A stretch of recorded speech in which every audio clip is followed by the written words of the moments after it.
Olá pessoal, tudo bem? Nessa aula eu vou mostrar para vocês como resolver um problema de eletrostática usando a lei de Gauss. Nós vamos usar a lei de Gauss aqui para calcular o campo elétrico no interior de um cilindro carregado com cargas negativas, cujo o interior desse cilindro tem um outro cilindro com carga positiva, então uma situação toda complicada aqui, e a gente vai resolver esse negócio usando a lei de Gauss, tá?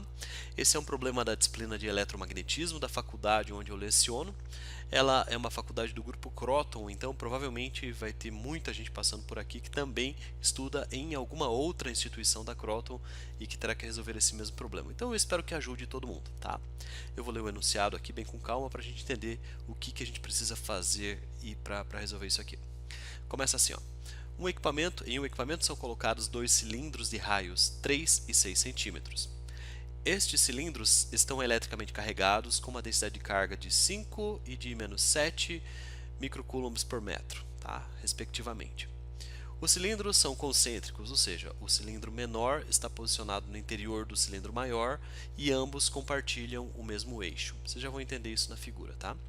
Com base nos dados, os campos elétricos situados a 4 e 8 centímetros do centro dos cilindros, em Newton por Coulomb, vale respectivamente, aqui eu tenho as opções, tá? Então, eu vou começar resolvendo o problema, pessoal, só com o cilindro pequeno, tá? Eu tenho aqui um cilindrinho, que é o menorzinho de todos, ele está carregado com cargas positivas, e o meu objetivo é calcular o campo elétrico nesse ponto P, tá? O campo elétrico E. Para isso, eu vou usar a lei de Gauss. A lei de Gauss, para aplicar a lei de Gauss, a gente precisa envolver a superfície que está gerando o campo elétrico com uma outra superfície chamada de superfície gaussiana. Então, eu vou traçar aqui um outro cilindro, vou vestir um cilindro aqui por fora, cuja superfície passa exatamente no ponto P. E agora eu vou aplicar a lei de Gauss a essa situação. Então eu tenho aqui o comprimento do fio, que vale L, tá? O raio dele não importa, mas é 3 centímetros, o raio interno do cilindro. E o raio da minha superfície gaussiana é 4 centímetros. Por que 4 centímetros? Porque 4 centímetros é a distância do ponto P ao centro do cilindro, tá? Onde eu quero calcular o campo elétrico. Então, só por isso. E vamos lá. Essa aqui é a lei de Gauss. O que diz a lei de Gauss? Essa parte aqui do lado esquerdo da integral é o fluxo de campo elétrico através da superfície de área A. Ele está me dizendo o fluxo de campo elétrico que vai passar através desse cilindro aqui que eu desenhei, que é o cilindro da superfície gaussiana, tá? Esse fluxo elétrico é igual à quantidade de carga dentro da superfície gaussiana dividido por uma constante, tá? Ou seja, a lei de Gauss vai relacionar a quantidade de fluxo elétrico que há através das paredes do cilindro à quantidade de carga que eu tenho aqui acumulado aqui dentro, tá bom? E se não houvesse carga aqui dentro, o fluxo elétrico seria igual a zero e o campo elétrico seria igual a zero também. Depois a gente discute isso aqui. Vamos lá. Então o que eu preciso fazer para resolver esse problema? Essa integral aqui do EDA vai no fundo eu vou precisar calcular a área, tá? A área de um cilindro é 2πr, que é o perímetro do círculo ali do cilindro, vezes o comprimento dele, que vale L. Então a área é 2πrL. Se você desenrolar o cilindro, ele vai ter aqui um lado igual a 2πr e o outro lado igual a L. E a área é base vezes a altura, então fica 2πrL. Agora, pessoal, é basicamente isso que eu preciso fazer aqui. Por quê? Porque como há uma situação de simetria aqui em qualquer ponto aqui em volta do cilindro, a uma distância de 4 centímetros, o campo elétrico vai ser exatamente o mesmo, porque a distância não está mudando até o eixo dali. Então, o E vai ser uma constante, tá? Agora, a carga interna, a carga que eu tenho aqui dentro do cilindro, eu vou calcular da seguinte forma. Eu vou multiplicar a densidade linear de carga, que é o lambda, pelo comprimento total, que é o L. Tá? Isso aqui vai me dar a carga inteira. Então, substituindo esses valores, eu fico com integral de EdA, vai ficar E vezes A. Tá? Esse E aqui é uma constante, ele sai da integral, e a integral de dA é igual a A. A área eu já sei que vale 2πrL, e a carga interna eu sei que vale lambda vezes L. Então, fazendo essas substituições aqui, eu chego nessa quinta expressão aqui. Tá? Como meu objetivo é saber o valor do E, a intensidade do campo elétrico no ponto P, basta eu isolar ele aqui na equação e eu tenho já então o resultado. Quer dizer então que o campo elétrico a uma distância L, a uma distância R do cilindro central, vale lambda, que é a densidade superficial de carga, a densidade linear de carga, aliás, dividido por 2πr, onde r é essa distância que eu estou aqui, vezes ε0, tá? Então a única variável aqui é o raio, né? Já que o resto é constante.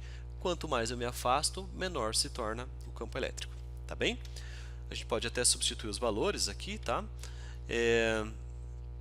Os valores nós temos aqui são lambda igual a 5 vezes 10 a menos 6, R igual a 4 centímetros, já convertendo aqui para metro.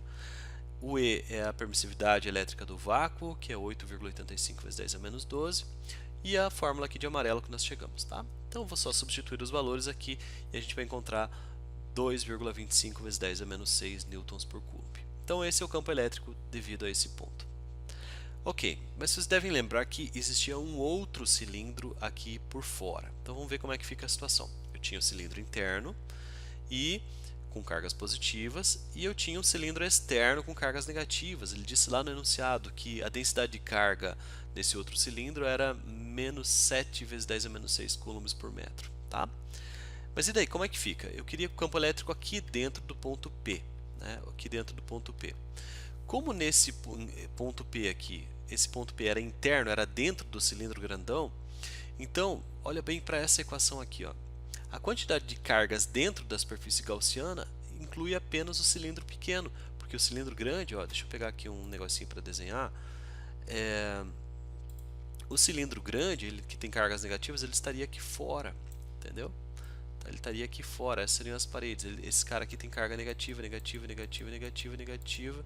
Só que para a lei de Gauss só interessa o que? Só contribui para o campo elétrico aqui nesse ponto as cargas internas. Então é por isso que eu nem dou bola para aquele resultado, para aquele cilindro lá de fora, quando eu quero calcular o campo elétrico a uma distância de 4 centímetros.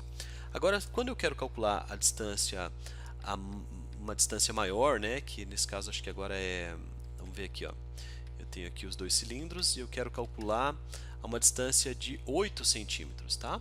A uma distância de 8 centímetros, agora eu terei tanto as cargas positivas dentro da superfície gaussiana, quanto as cargas negativas desse outro cilindro aqui. Então agora sim eu tenho que levar em conta, tá? O meu ponto P é um pontinho aqui, ó, a 8 centímetros de distância do centro, tá? Aqui está o meu ponto P, beleza? Então a carga interna vai ser quem? Vai ser a soma das cargas positivas desse cilindro com as cargas negativas desse outro cilindro, tá? As cargas desse primeiro cilindro é a densidade superficial linear de carga lambda do primeiro, que é 5 vezes 10 a menos 6, multiplicado por L, que é o comprimento do cilindro. Para o segundo cilindro aqui, o vermelho, eu tenho a densidade superficial dele, então esse aqui é o lambda do segundo cilindro, vezes o comprimento L, que é o mesmo, né? O comprimento é isso aqui, que é o mesmo para ambos os cilindros, certo? Então, essa é a carga interna. Vamos ver como é que fica então. Juntando esses dois valores aqui, né? Colocando o L em evidência, o L é fator comum, fica 5 menos 7, que dá menos 2. Então, a carga interna é menos 2 vezes 10 a menos 6 L. Vamos ver como é que fica então aplicando a lei de Gauss. A lei de Gauss é E vezes A, né? E vezes o A vale 2πrl, a carga interna nós já vimos que vale menos 2 vezes 10 a menos 6L. Substituindo aqui na lei de Gauss, nós ficamos com o seguinte, tá? Ficamos com essa expressão aqui. Agora basicamente é só isolar o E, pessoal, e substituir o valor do R ali, do ε0 e do π, e a gente calcula o valor final, que é menos 4,5 vezes 10 a quinta newtons por coulomb. Beleza? Então o que vocês têm que lembrar a partir dessa aula é o seguinte: quem que contribui para o fluxo elétrico?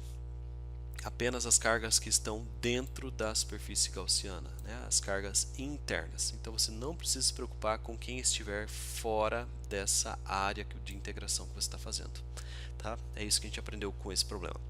Tá bom, pessoal? É isso. Obrigado pela atenção até aqui. Me desculpe pelo áudio, eu não estou gravando em casa, isso aqui eu estou gravando em outro lugar e as condições não são as ideais para isso, mas eu espero que ajude mesmo assim.